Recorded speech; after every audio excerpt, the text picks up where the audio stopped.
Sir मैं सबसे पहले तो धन्यवाद करना चाहूँगा एडमिनिस्ट्रेशन का, सोसाइटी का, कि उन्होंने नेकचंद जी को याद किया और उनका आज ये 101वां जन्म दिवस है जो मनाने जा रहे हैं। आज से शुरुआत हुई है, 15 तारीख को उनका जन्मदिन है।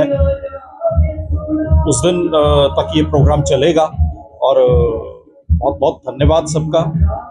किस तरह के प्रोग्राम यहाँ पे रहे?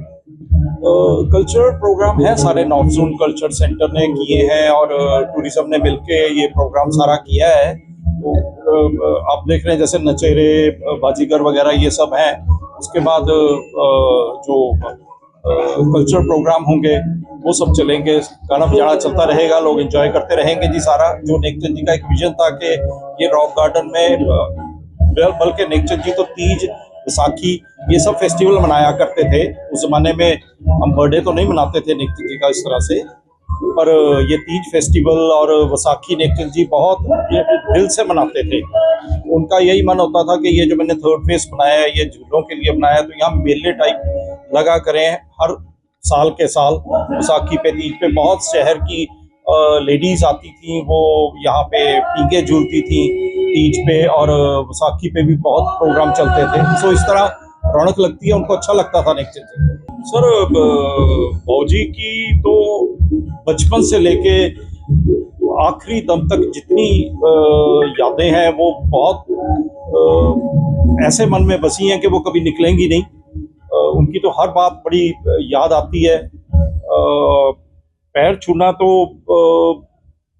हमेशा मैंने उनके घर में उनकी चप्पलें जो थी वो रखी हुई हैं, मैं उनको भी छूता हूँ।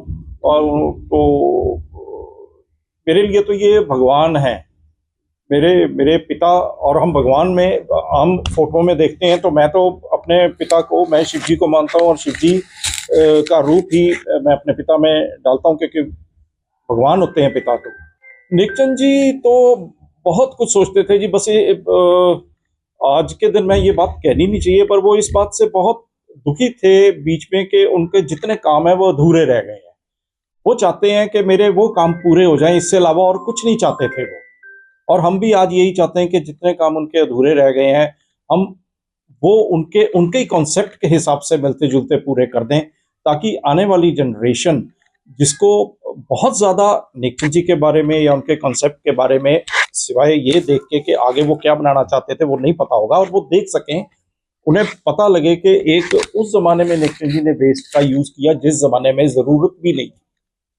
उनका विजन इतना बड़ा था कि जब उन्होंने उस जमाने में जब जरूरत नहीं थी तब इस वेस्ट का बहुत अच्छे ढंग से इस्तेमाल किया। जी बिल्कुल, नेकचंद जी को तो मैंने बचपन से काम करते देखा है।